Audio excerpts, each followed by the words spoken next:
Hello guys, কি খবৰ? Welcome to my YouTube channel again. আজি মই আপোনালোকৰ মাজলৈ লৈ আহিছো সোশ্যাল মিডিয়াৰ সৈতে জড়িত থকা কেইটামান গুৰুত্বপূৰ্ণ খবৰ। তেন্তে বলক আজিৰ ভিডিঅ'টো আমি আৰম্ভ কৰোঁ।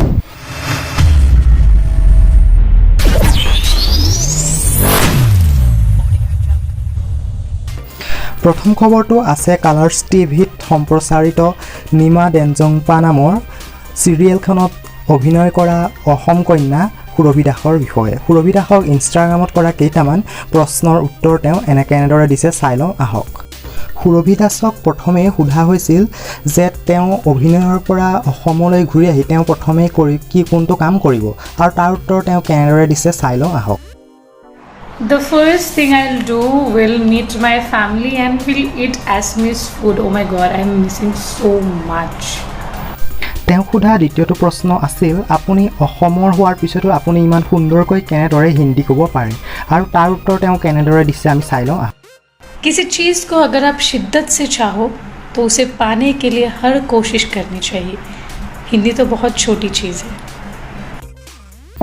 সুৰভি দাসক সোধা তৃতীয়টো প্ৰশ্ন আছিল, বা তোমালৈ ইমান নিগেটিভ কমেণ্ট আহিলেও তুমি কেনেদৰে পজিটিভ হৈ থাকিব পাৰা, আৰু তাৰ উত্তৰ তেওঁ সুন্দৰকৈ দিছে, আমি চাই লওঁ আহক কেনেদৰে তেওঁ তাৰ উত্তৰ দিছে।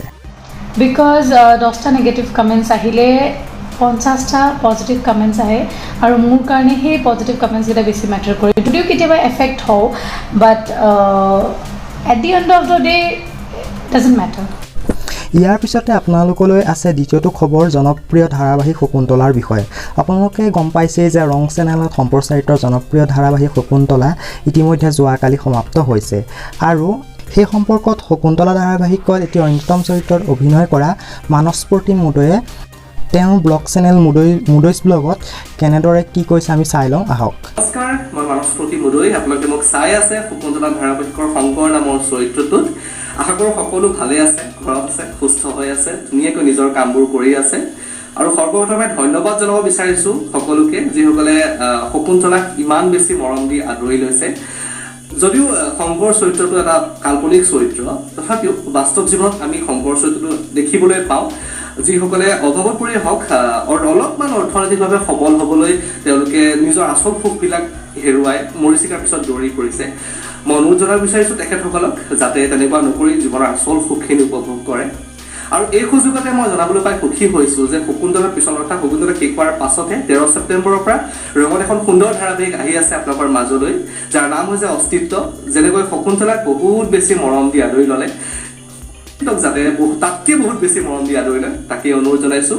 থেংক ইউ, সকলো ভালে থাকক, সুস্থ হৈ থাকক। ইয়াৰ পিছতে তৃতীয়টো খবৰ আছে ডিম্পু বৰুৱা সম্পৰ্কত। ডিম্পু বৰুৱাই ইতিমধ্যে মাজুলীত সংঘটিত হৈ যোৱা মৰ্মান্তিক নাও দুৰ্ঘটনা সম্পৰ্কে ফেচবুকত এটা পোষ্ট লিখিছে, আৰু সেই পোষ্টটোত তেওঁ চৰকাৰৰ লগতে জনসাধাৰণকো এই ক্ষেত্ৰত জগৰীয়া কৰিছে। আপোনালোকে যদি পোষ্টটো পঢ়িব বিচাৰে আপোনালোকে মোৰ ডেছক্ৰিপশ্যনত লিংক আছে, তাৰ দ্বাৰা গৈ আপোনালোকে পোষ্টটো পঢ়ি চাব পাৰে। ইয়াৰ পিছতে আপুনি যদি হৰপল শইকীয়াৰ এজন ফেন হয় তেন্তে আপোনালৈ আছে এটা অতি ভাল খবৰ। তেওঁৰ মুখেৰে আমি সেই ভাল খবৰটো শুনি লওঁ আহক। সন্ধিয়া যোনটো আমাৰ online stand up comedy show' আমি কৰি আছোঁ, যোৱাবাৰো কৰিলোঁ, ফুল হাউচ টিকেটছ আছিলে। চ' we are back with it again. আমি 3টা শ্ব' কৰিম, বেক টু বেক 3টা শ্ব'। চ' আপোনালোকৰ যেতিয়া কমফৰ্টেবল হয় আপোনালোকে তেতিয়া টিকেট ল'ব পাৰে। টিকেটছ আৰ নাও লাইভ এট paytminsider.com, আৰু মই ইয়াত লিংকটো দি দিছোঁ। চ' U can click on this link. মোৰ বায়'টো লিংক আছে, তাতো যাব পাৰে। এণ্ড আৰু এটা ইম্পৰ্টেণ্ট এনাউন্সমেণ্ট, যিসকলে মোৰ লাষ্ট টাইমৰ ছেভেজ সন্ধিয়া শ্ব'টো চালে, প্লিজ আপোনালোকে নিকিনিব। The content are going to be same. So যিসকলে last time নাই চোৱা, you all can buy the tickets and enjoy it. Okay?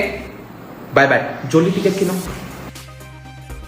Harpal শইকীয়াৰ ৰিলেটেড আৰু এটা খবৰ আছে।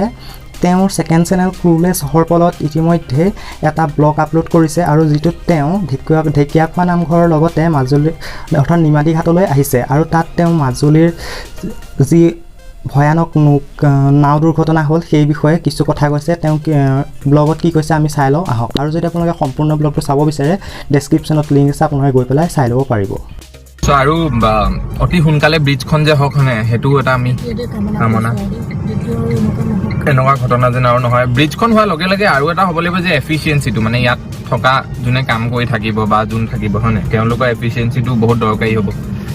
চ' সেইটোও যেন হয় আৰু এনেকুৱা এটা ঘটনা প্ৰিভেণ্ট কৰিব পাৰি ছেফটি মেজাৰ্ছখিনি ল'ব লাগে যে লাইফ বেষ্টখিনি দিয়া নাছিলে সেইখিনি দিব লাগে চ' সেয়াই মানে আশা কৰোঁ এনেকুৱা আকৌ নহওক ইমানে আছিল আজিৰ ভিডিঅ'টিত আৰু এনেধৰণৰ আপডেটবোৰ পাই থাকিবৰ কাৰণে আমাৰ চেনেলটো ছাবস্ক্ৰাইব কৰি বেল নটিফিকেশ্যনটো অল কৰি ল'ব আৰু যদি এতিয়ালৈকে ভিডিঅ'টি লাইক কৰা নাই তেন্তে লাইক কৰি যাব ধন্যবাদ